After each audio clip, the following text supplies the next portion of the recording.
On this episode, we visit the World Health Organization in Geneva to learn about road safety. Then we visit the International Road Federation in Geneva. Stay tuned. We're in Geneva talking with Malaki Kayesi with WHO. What is WHO? WHO stands for the World Health Organization. And what does the World Health Organization do? The World Organization works really on the global health, providing policy guidance as well as technical support on health issues to member states. And what is your position with them? Here I'm a technical officer working in the Department of Violence and Injury Prevention and Disability. Now, why is the World Health Organization concerned about road safety? Road safety is a public health problem because we are talking about a threat to life. It's a health problem. We are talking about loss of life. We are talking about death, injuries, and disability. So it's a major public health problem that we really need to address as a health sector. How big a problem is it? Yes, we are talking about 1.24 million people dying due to road traffic crashes each year. How many of those are pedestrians and other vulnerable road users? Pedestrians form about 22% of the global death, but when you put together pedestrians, cyclists, and motorcyclists, it comes to about 50% of the global death. What is WHO doing about road safety? We do provide technical support to member states. They ask us for guidance. We are also producing manuals of good practice, which really give direction and guidance to member states. We conduct an assessment of the global status of road safety. This we've done it twice. We've had 2 reports, which helps us to see where we are with regard to policies, with enforcement, and the magnitude of the problem. In addition, we do have some specific programs we are working on in countries where we support implementation of programs. We have a program supported by the Bloomberg Philanthropies in 10 countries where we really work on very specific risk factors like speed, like helmets, like drinking and driving, where we really go in to address it from a more practical perspective to implement measures to address this issue. So overall, we are dealing not just with the sharing of information or conducting advocacy or awareness raising, but we do work on very practical aspects to make sure that we address it both by knowledge available, but also making sure that we conduct practical measures to demonstrate what can be done to address the problem of road safety. And you mentioned working with the Bloomberg Philanthropies in 10 different countries. Do you find that different countries have different problems and need different approaches to solve those problems? Yeah, the truth of the matter is that the problems are shared. When you are looking at speed, is still a key problem, whether you are in Vietnam or Cambodia or Kenya. The main difference is the context, the institutional capability, the resources available, and the capacity. So it's really the context that we do as much as we can to improve or provide technical support, provide planning support, provide information. But we are dealing with a universal problem that has to be addressed in different countries, in different contexts, in different enforcement contexts, different political contexts. So this may make the difference, but the point I'm stressing is that speed, alcohol is a universal issue that has to be addressed by all countries. Why is speed a problem when it comes to road safety? What is it about speed? Speed is a major killer. In fact, in the literature, in various studies, we try to define it as a number 1 killer because just a slight increase in speed, for example, 2% or 3%, will increase substantially both those who are killed and those who are seriously injured. So it's really associated with infrastructure, it's associated with the motor vehicles, it's associated with behavior. So it's a number 1, a major risk factor that we have to address. And we're a couple of years into the Decade of Action for Road Safety. What's the role of WHO in the Decade of Action? The World Health Organization really plays a coordinating role. We work with other UN agencies, particularly the United Nations Economic Commissions, to provide a coordinating role to mobilize groups, to mobilize countries, mobilize various agencies that are interested in road safety. So we play more of a coordinating role, but we also recognize that there are certain areas where countries require specific technical role. So we have a major role, we call it in WHO a convening role. So this is really a major role we play in the Decade of Action. We are providing the secretariat to the Decade of Action for Road Safety. And plus many other administrative communication issues, as well as where there is need, we do give some real technical support, questions on enforcement, questions on various measures that can be implemented. What are the goals of the Decade for Action? The Decade of Action is really aiming at reducing road traffic fatalities by 50%. You see, this is the overall goal, but from a practical point of view, is to mobilize countries, mobilize various agencies to take appropriate action, a proactive action to try and reduce road traffic crashes and fatalities in different countries of the world. Earlier this year, WHO came out with a couple of publications dealing with pedestrians. What were those publications? Yes, we have two main ones. One is the Pedestrian Safety Manual, quite a nice, voluminous, over 100 pages, that tells us about the magnitude of the problem, the risk factors, and the various measures that we can implement. And in that manual, we have very specific examples from different countries to show that change, improvement can be achieved.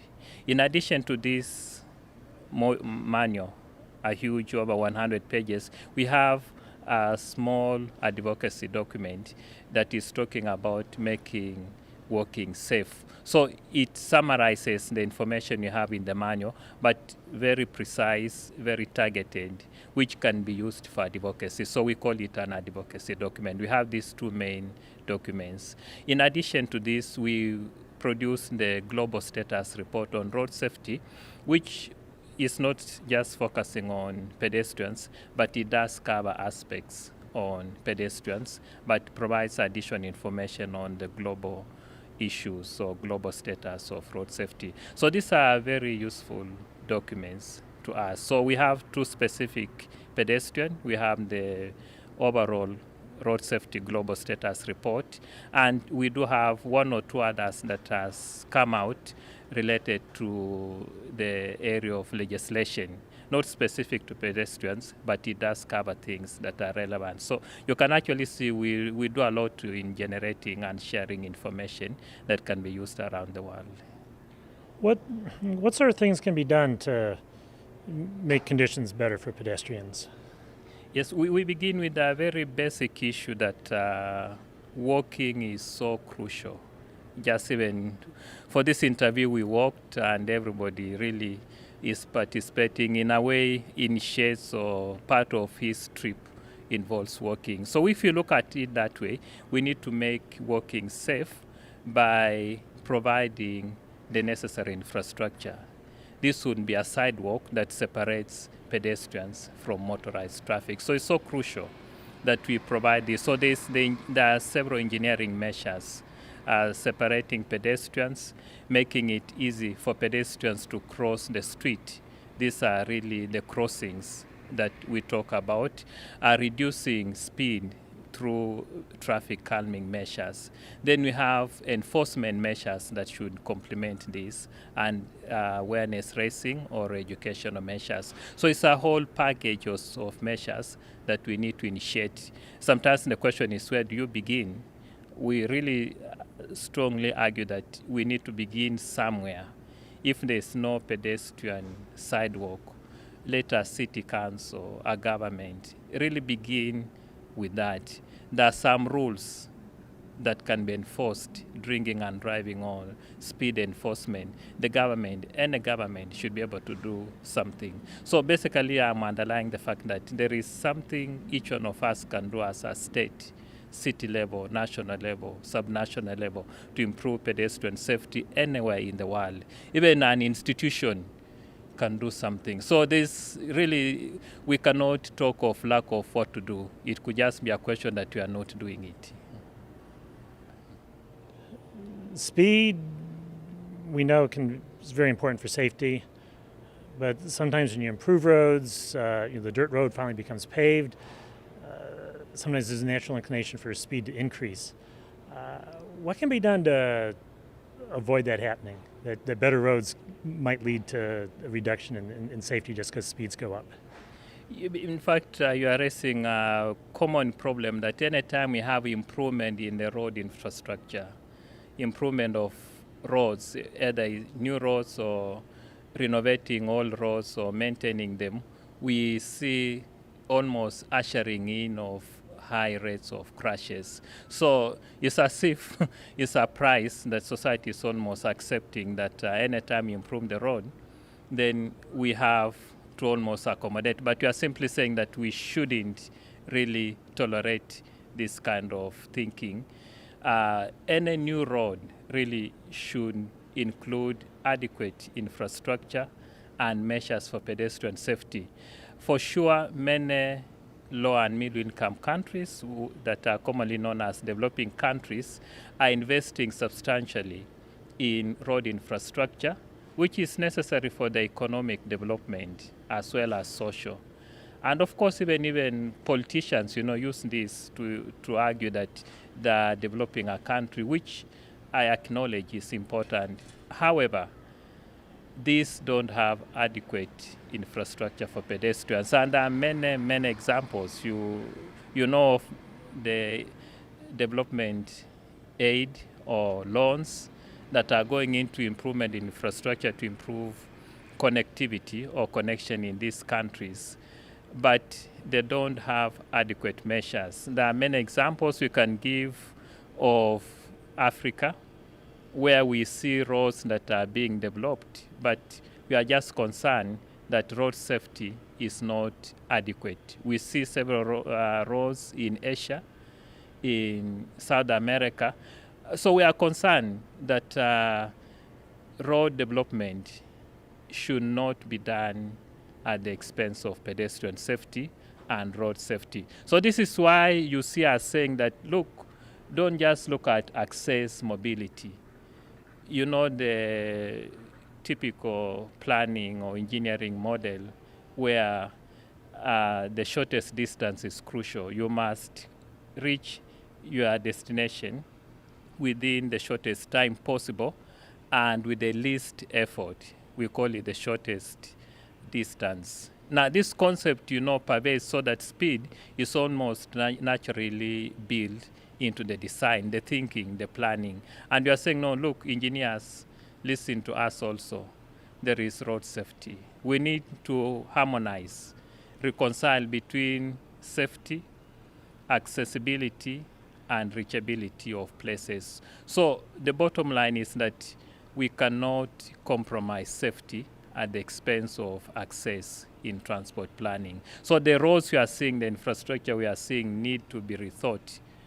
Why should I kill 3,000 people every year on a road in a country? And in some countries we are talking about 10,000 people. In others, 15,000. Is it worthy?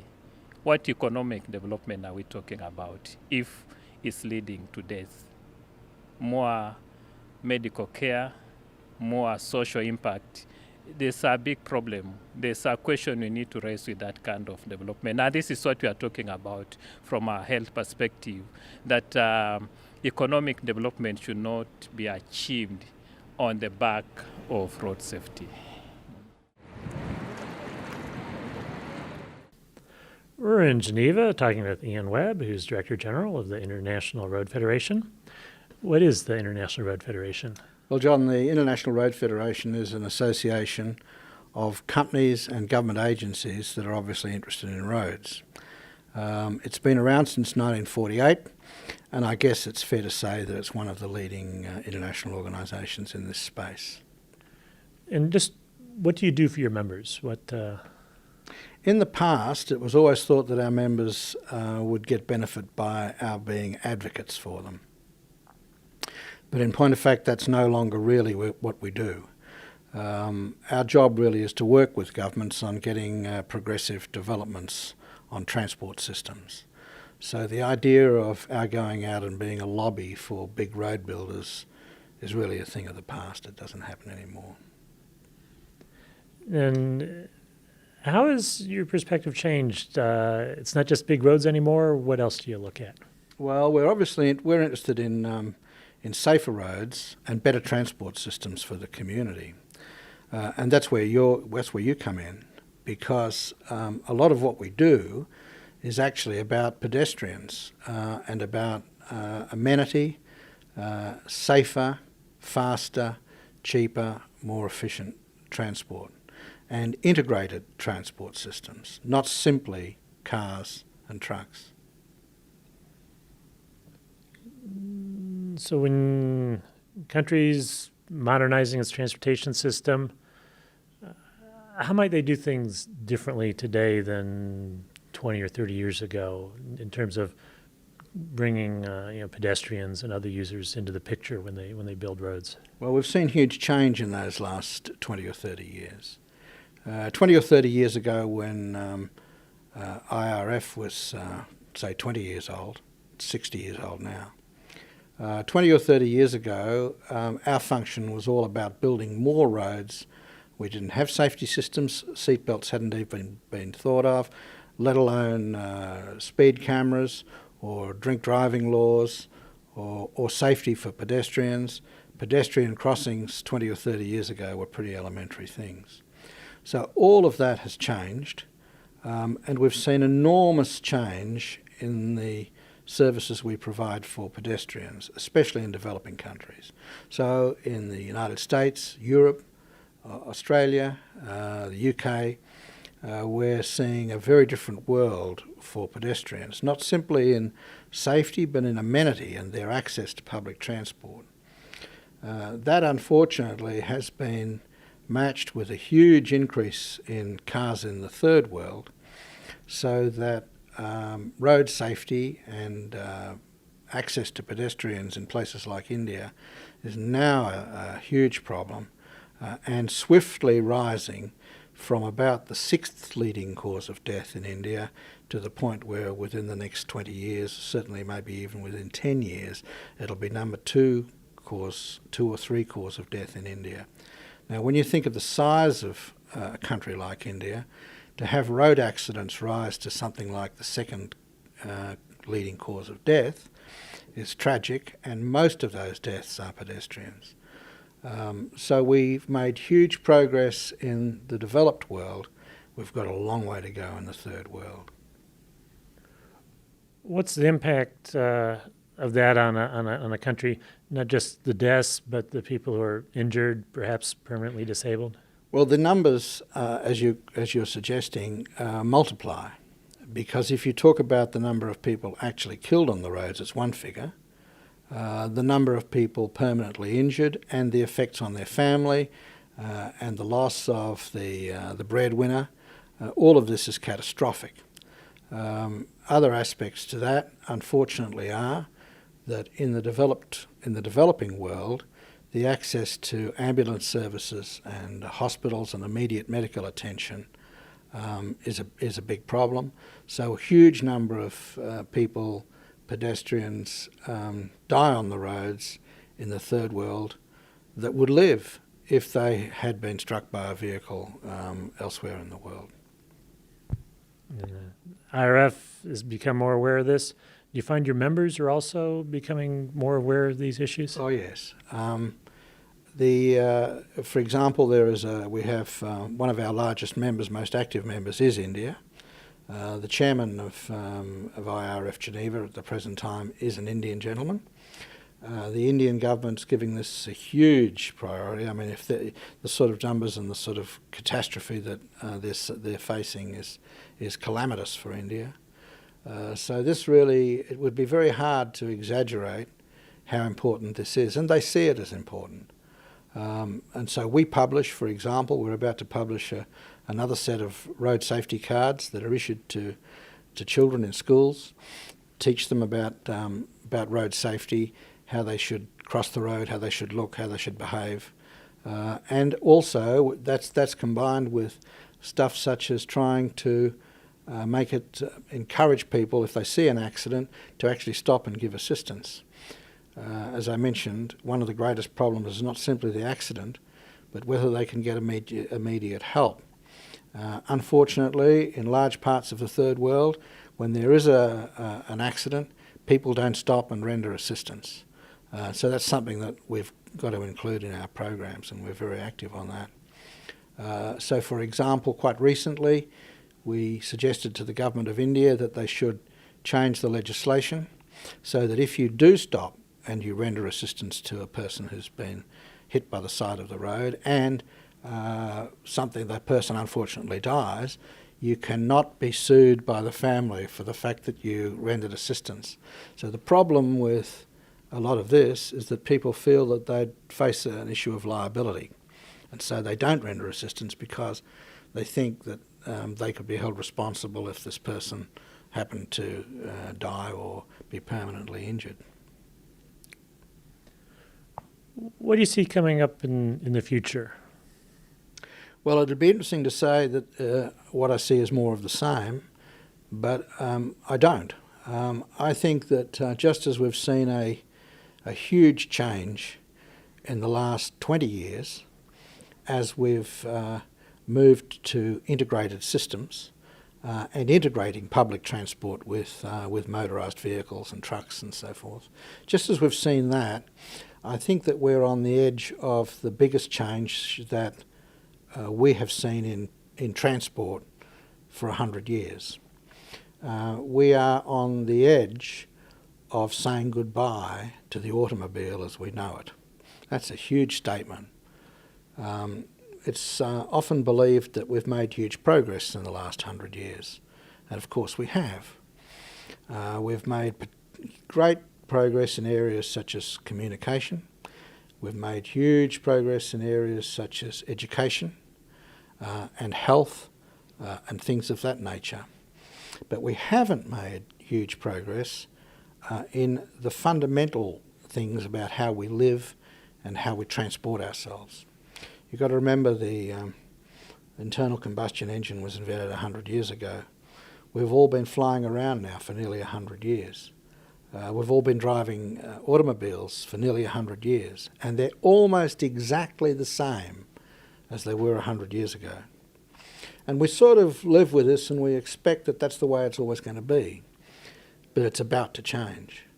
What is going to happen, and it's hard to put a year on it specifically, but the process is underway.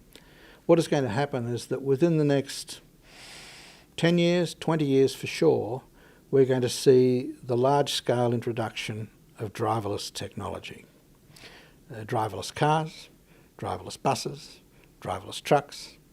And these driverless vehicles are going to be much safer than the cars that you and I happen to drive. So they are not going to hit pedestrians anywhere nearly as much. And behind us here we have a poster for the Decade of Action for Road Safety. What's been the IRF role in that? Well, we've been very, obviously, you've got the poster there behind us. It's a key issue for us. Our biggest initiatives on the Decade for Action for Road Safety have, in fact, been, as I mentioned earlier, the work we're doing in the third world in trying to improve education for kids in schools, driver awareness and driver knowledge.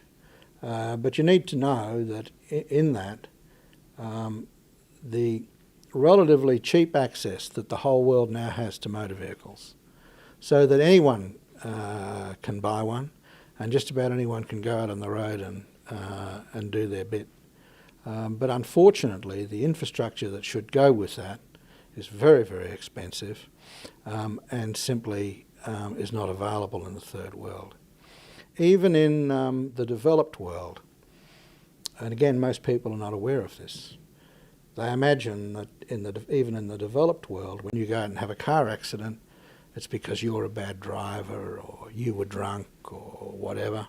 And there are statistics which do show that alcohol is a dangerous mix. Alcohol and fatigue and these issues are high. But nevertheless, about 40% of all of the fatalities in a country like Australia, which is typical of the developed world, 40% are single are accidents in which no other vehicle or pedestrian is involved. So these are driver run-off road situations.